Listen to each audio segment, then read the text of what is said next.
Всем привет, меня зовут Василий, я основатель бренда «Волчок». За последние месяцы много чего произошло, в том числе и для нашей команды, и мы решили вести блог, чтобы рассказывать, как мы работаем, как вообще живем, какие у нас планы на дальнейшее будущее. Первый выпуск посвящен нашей частичной релокации в Армению. Надеюсь, будет интересно или для кого-то полезно. В первых числах марта мы провели с командой собрание, встретились, где каждый по очереди высказался о своих мыслях. Кто-то планировал переезжать, кто-то понимал, что он должен остаться в России. Но мы поняли, что бренд нужно куда-то перевозить, потому что для нас «Волчок» был всегда таким коннектом с миром, с разными сообществами в разных точках планеты. И мы не хотели это терять и перевести бренд в какое-то более открытое для мира место. Посовещавшись, мы решили переезжать в Ереван частично, но также, конечно, в Москве остался офис с складом и экспериментальным цехом нашим, где осталась большая часть команды. И также в России остались работать наши магазины в Москве, Санкт-Петербурге, Казани и Екатеринбурге. Итак, в Ереване я, Маша, арт-директор, Даня, графический дизайнер, моя жена Леся, которая помогает, в том числе нам по проекту, по бренду «Волчок», Арнольд, который постоянно снимает нам видео и фото, он, кстати, автор этого блога, практически наш штатный видеограф. Также на время приехала Полина, наш менеджер производства, которая здесь запускает наш армянский дроп и курирует производственные моменты. Также хочется рассказать про Киев. Магазин мы закрыли, но поддерживаем связь с командой украинской. Возможно, с этой же командой мы когда-нибудь откроем магазин в Берлине или в Тбилиси. В общем, надеюсь, все будет окей.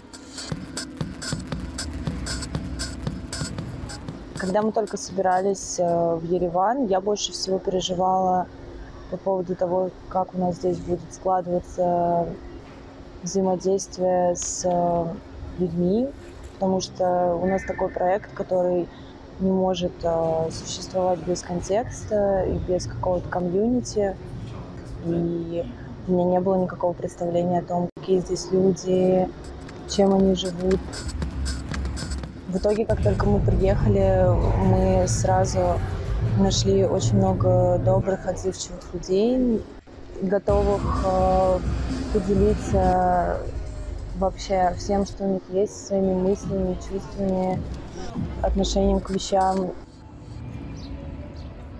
Первое, наверное, чем удивил Ереван, это каким-то, не знаю, чувством, что ты нужен этому городу за счет того, что он такой маленький, уютный, что тут все друг друга знают, то, что все кидаются тебе помочь, ты заметен, можешь быть полезен, а, соответственно, что ты не просто пылинка, а какой-то тоже важная часть механизма какого-то общего, социокультурного.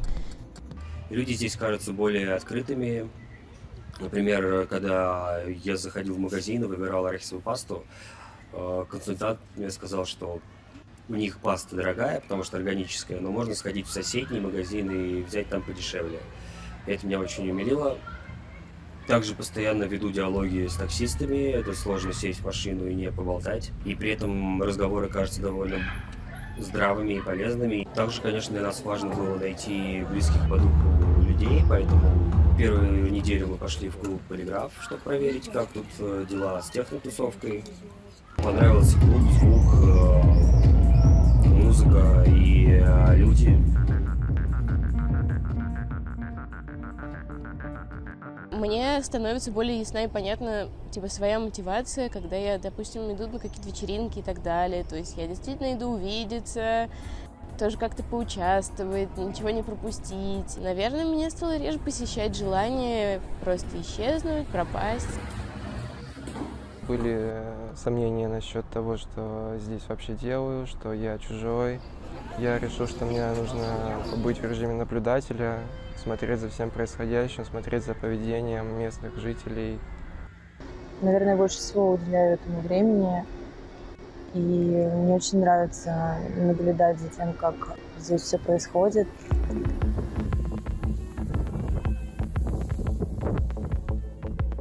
Будучи в Москве, я в разговоре с своей подругой сказал, что, блин, круто пожить в Каливинге, вот у тебя есть возможность, попробуй пожить с кем-то, это, наверное, интересный опыт. Это вот у нас с Лесей ипотека, и нет смысла снимать квартиру или делить с кем-то.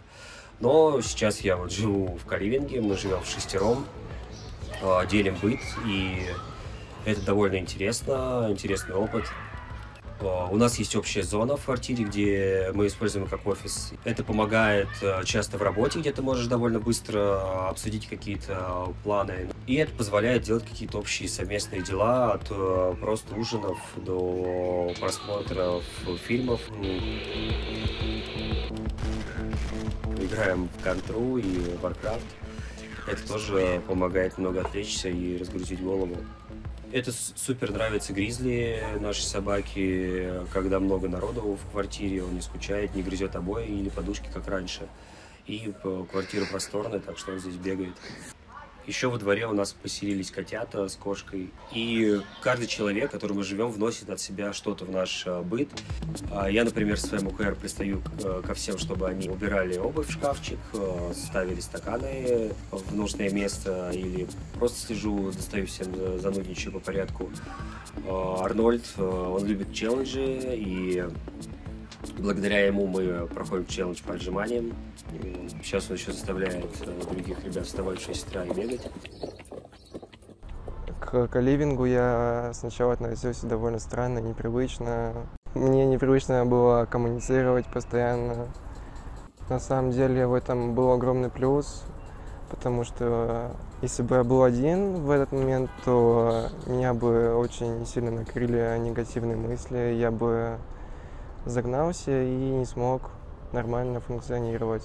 Это дает большую поддержку, задает настрой. В целом довольно круто находиться с людьми на одной волне, понимать, что ваши мысли схожи.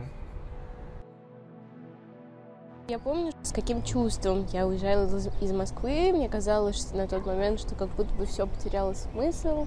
Зачем этим заниматься? Это все равно какая-то ерунда на фоне каких-то глобальных страшных изменений. И никогда я так, наверное, остро не ощущала себя каким-то ни на что не влияющим просто пикселем. О каких-то своих личных вещах я не особо думаю, потому что кажется, что это бессмысленно. Бессмысленно думать, где я окажусь через месяц или два.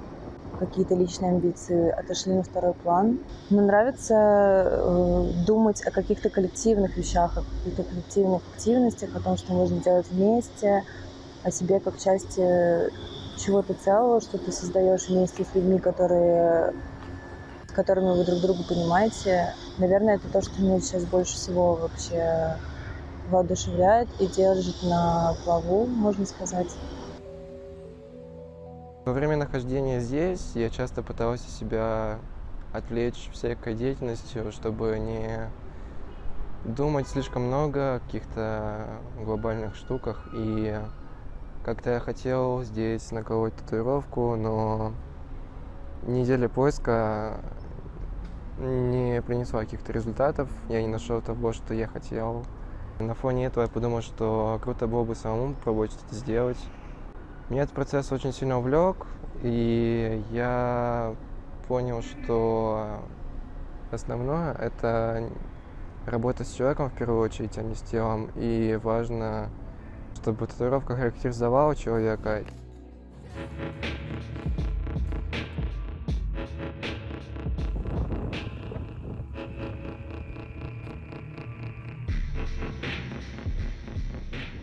Первым делом, когда мы приехали в Ереван, то решили изучить местность, посмотреть, где здесь вообще находятся тусовые места.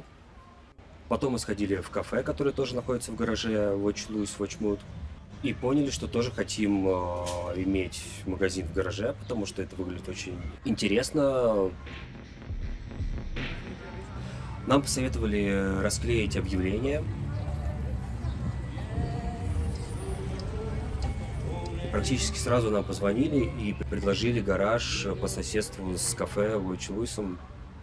Я считаю, что это супер удача, потому что место очень популярное, там невозможно делать ремонт, у тебя все расспрашивают обо всем.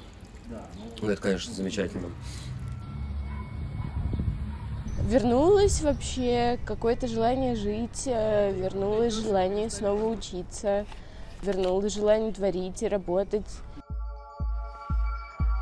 Заметила такой момент, что просто из-за того, что непонятно, что будет дальше, каждый день проживается как-то особенно, каждый день кажется очень значимым. Любому событию, любой встрече, любому диалогу придаешь гораздо больше значения, чем когда-либо, потому что непонятно, когда это все может повториться. Все кажется очень важным.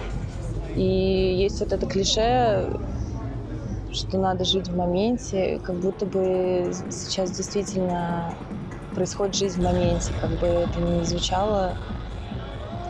Но вот, наверное, она выглядит так, как сейчас мы живем.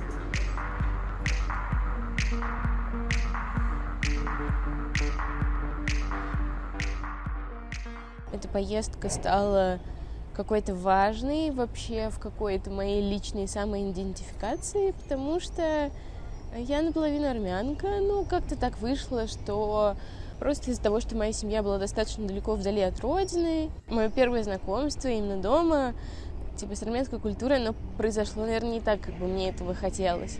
Оно в большей степени выражалось в каких-то, может быть, поведенческих ограничениях, типа о том, что прилично и неприлично. Я родилась и выросла в Москве. Всегда было какое-то такое смутное ощущение, что просто чисто визуально я как-то от всех отличаюсь. Но при этом изнутри у меня не было как бы ответов почему. Когда я приехала, на самом деле чувство того, что у меня нет родины, сменилось на то, что у меня теперь их две.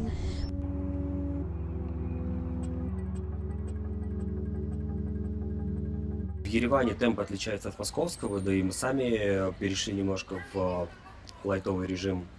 Например, ремонт я делаю 1,5 месяца уже, но благодаря этому могу продумать больше деталей. Я езжу на строительные рынки.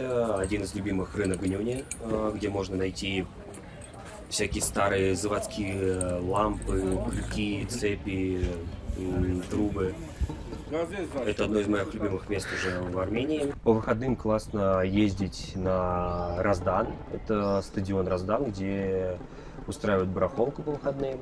Но там можно найти что-то супер необычное, редкое. Здесь дорогое дерево, дорогой металл, но недорогой камень, поэтому мы в интерьере будем использовать туф. Ереван довольно маленький, и до магазина, например, от нашего дома можно пройти пешком за 15 минут. Также поблизости куча продуктовых магазинов, иногда можно выйти в тапках и шортах, купить молока. Большое отличие от Москвы, где ты должен тратить по часу на дорогу. Тут я не пользуюсь практически метро или такси, до всего дохожу пешком. Сам город очень красивый. Первым делом обращаешь внимание на здания, которые облицованы розовым туфом. Это, мне кажется, визитная карточка города. Даже панельки выглядят симпатичными с этой облицовкой. По дороге можно встретить фонтанчики с водой. Немного расстраивает, конечно, обилие мусора. Во дворе много фантиков. В первое время я, кажется, каждый день старался собирать их. Сейчас немножко подустал. Но надо бы восстановиться и опять собирать мусор. Классно, что ты можешь сесть в такси и за 30 минут оказаться просто в совсем другом ландшафте, среди гор. Так мы ездили на Соленое озеро, до Сивана минут, по-моему, 40. Это огромное озеро с прекрасными видами.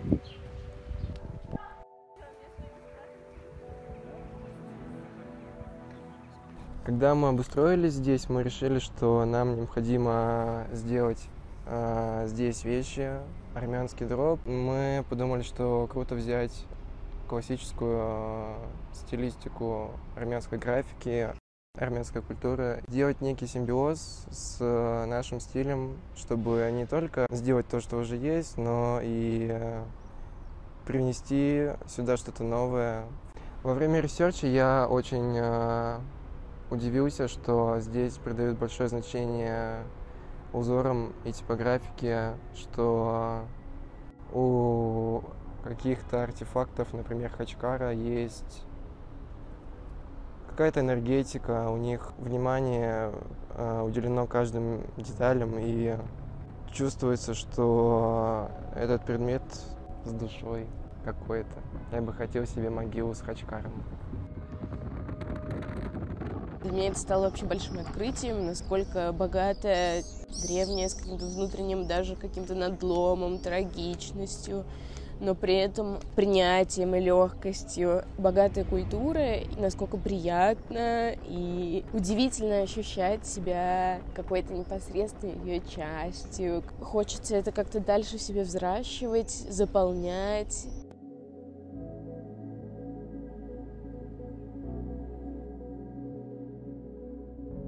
Достаточно большое внимание стоит уделить политической, наверное, ситуации в стране, потому что я думаю, что не секрет, что какое-то время Армения, к сожалению, участвовала в одном очень кровопролитном военном конфликте, это Арцахская война, которая принесла огромную боль практически каждой семье вообще в этой стране. В принципе, как будто бы такое настроение вообще есть типа в обществе, то, что люди веселятся, жизнь прям бьет ключом. Так на самом деле бывает с обществом, которое какой-то момент пережило какое-то сильное потрясение. То есть сначала, после того, как люди сталкиваются с чем-то очень страшным, они находятся типа в большом упадке, у них как раз-таки для них все теряет смысл. Через какое-то время происходит какое-то такое всеобщее выздоровление, и людям, наоборот, сильнее прежнего хочется жить. В данный момент я вот работаю над дропом, который приурочен к открытию нашего магазина в Ереване. И частично я даже разработала дизайн для этой коллекции. Это был для меня очень важный какой-то большой шаг, который отчасти был вызван этим, конечно, чувством того, что вот какой-то пазл моей самоидентификации сложился. Почувствовала, что мне необходимо это высказать через одежду, действительно на своем визуальном языке.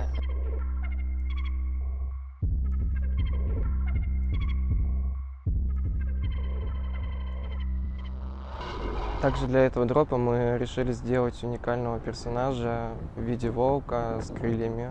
Оролезы — это такие существа из армянской мифологии, духи, которые спускались с неба и зализывали раны павшим бойцам, возвращали их к жизни.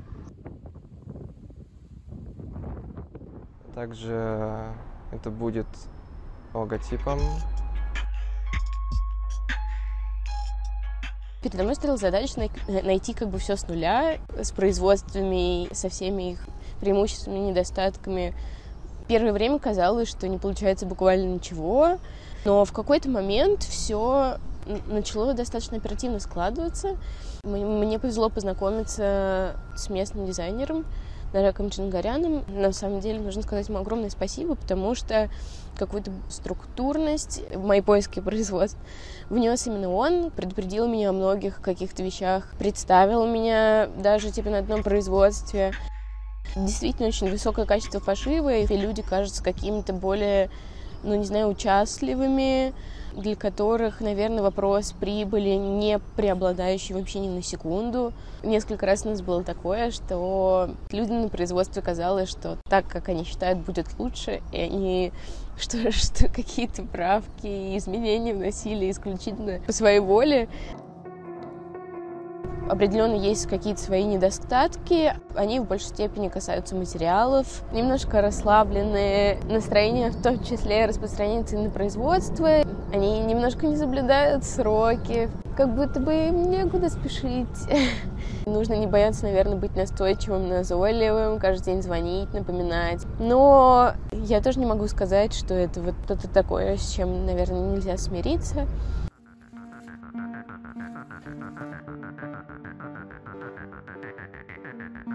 Хочется быть полезным для города, потому что он как-то принял нас и люди приняли, и хочется тоже от себя что-то приносить полезное.